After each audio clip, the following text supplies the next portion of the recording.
नमस्कार, nation today 24 में आपका स्वागत है। मैं हूं आपके साथ अंकिता। चलिए बढ़ते हैं मुख्य खबर की ओर। मुख्यमंत्री डॉक्टर मोहन यादव की अगुवाई में सोमवार को मध्य प्रदेश कैबिनेट की अहम बैठक हुई, जिसमें राज्य के विकास और सामाजिक योजनाओं को लेकर कई बड़े फैसले लिए गए। बैठक के बाद उप मुख्यमंत्री राजेश शुक्ला ने प्रेस वार्ता कर फैसलों की जानकारी दी। उनके साथ 2 अन्य कैबिनेट मंत्री भी मौजूद थे। सरकार 14 अप्रैल को डॉक्टर भीमराव अंबेडकर जयंती को खास मनाने जा रही है। अंबेडकर नगर में एक भव्य कार्यक्रम का आयोजन होगा। इसी दिन डॉक्टर अंबेडकर पशुपालन विकास योजना को लॉन्च किया जाएगा। गायों और गौशालाओं के लिए बड़ा फैसला। पशुपालन विभाग के लिए आज की कैबिनेट बैठक बेहद अहम रही। गायों के चारे के रेट को 20 रुपए से बढ़ाकर 40 रुपए किया गया है, जिससे गौशालाओं को बड़ा सपोर्ट मिलेगा। इसके अलावा 5000 से ज्यादा क्षमता की बड़ी गौशालाएं पीपीपी मोड पर बनाई जाएंगी।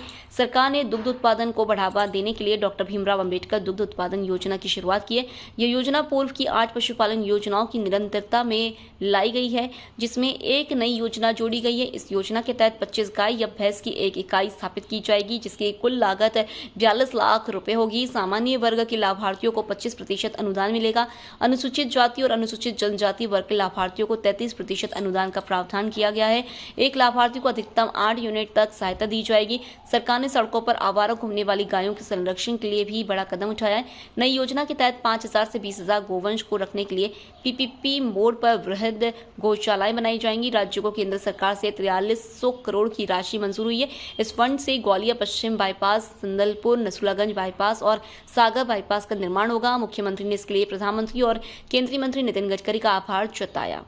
कैबिनेट में पशुपालन विभाग का जो, जैसा कि आप जानते हैं कि गौशालाओं का निर्माण व्यापक स्तर पर पूरे मध्य प्रदेश में हुआ और प्रति गाय 20 रुपये देने का जो निर्णय था उसको बढ़ाकर 40 रुपये किया गया है और इससे गौशालाओं के संचालन में ज़्यादा मदद मिलेगी। वृहद गौशालाएं बने 5000 मिनिमम गायों की, जिसको गौवंश वन विहार कहते हैं, गौअभ्यारण्य भी कहते हैं। उसके लिए पीपीपी मोड में निवेशकर्ताओं को आमंत्रित करने के लिए पॉलिसी का आज मंत्रिपरिषद ने अनुमोदन किया है।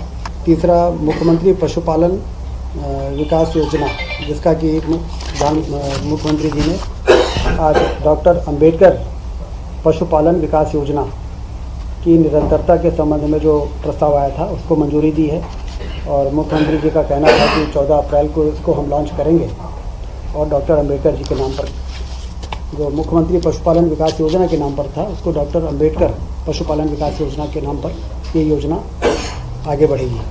12 से 14 अप्रैल 12, 13, 14 अप्रैल को विक्रमोत्सव का आयोजन दिल्ली के लाल किले में होने जा रहा है। मंत्रिमंडल के सभी साथी इस दौरान वहाँ पर रहेंगे और एक एक्सपोजर, राष्ट्रीय स्तर का एक्सपोजर, सम्राट विक्रमादित्य के जो शासन करने की, सुशासन की स्थापना का जो उनका इतिहास रहा है, उसका नाटक के माध्यम से मंचन होगा और राष्ट्रीय स्तर पर उसका व्यापक एक्सपोजर होगा। ये मध्य प्रदेश के लिए सम्राट विक्रमादित्य का उज्जैन में जिस तरीके से उनका इतिहास है, उससे देश अवगत होगा। तो इसलिए मुख्यमंत्री जी ने विक्रमोत्सव का आयोजन लाल किले में करके, वो भी एक बहुत ही अच्छा कदम है। 14 अप्रैल को अंबेडकर जयंती है, तो अंबेडकर नगर में भव्य कार्यक्रम का आयोजन होगा। पार्वती काली सिंह चंबल लिंग परियोजना अंतर्गत मल्हारगढ़ दाब युक्त सूक्ष्म सिंचाई परियोजना की प्रशासकीय स्वीकृति कैबिनेट ने दी है। ये बड़ी योजना है। 60,000 हेक्टेयर में सिंचाई होगी और 2,932 करोड़ रुपए की मंजूरी कैबिनेट ने दी है। ये उसी नदी जोड़ो योजना के कारण ये सिंचाई बढ़ेगी, जो प्रधानमंत्री जी ने जयपुर में नदी जोड़ो योजना का भूमि पूजन किया था। इसके लिए जो सूचकांक बढ़ाने की आवश्यकता थी, तो सूचकांक का बंधन समाप्त करके और इस योजना को मंजूरी आज प्राथमिकता के आधार पर दी गई। इसमें मंदसौर जिले के मल्हारगढ़ दाबयुक्त सूक्ष्म सिंचाई परियोजना से मंदसौर जिले के मल्हारगढ़ एवं मंदसौर तहसील के 60,000 हेक्टेयर भूमि के लिए सिंचाई सुविधा उपलब्ध हो सकेगी। लोक वित्त से वित्त पोषित कार्यक्रम एवं इन कार्यक्रमों के अंतर्गत आने वाले परियोजनाओं के परीक्षण की भी प्रशासकीय स्वीकृति आज दी गई है। फाइनेंस डिपार्टमेंट का ये एक महत्वपूर्ण एजेंडा था जिसको स्वीकृति प्राप्त हुई है। 2025-26 के लिए शासकीय शालाएं जितनी भी हैं हमारी, उसके गुणवत्ता के सुधार के लिए, क्योंकि जिस तरीके से मध्य प्रदेश में इंफ्रास्ट्रक्चर मजबूत हुआ है, अब सरकार का फोकस शिक्षा और स्वास्थ्य है और रोजगार है। तो शिक्षा की गुणवत्ता में कैसे सुधार हो, इसके लिए भारत सरकार का उपक्रम है एटसिल इंडिया लिमिटेड। इसके साथ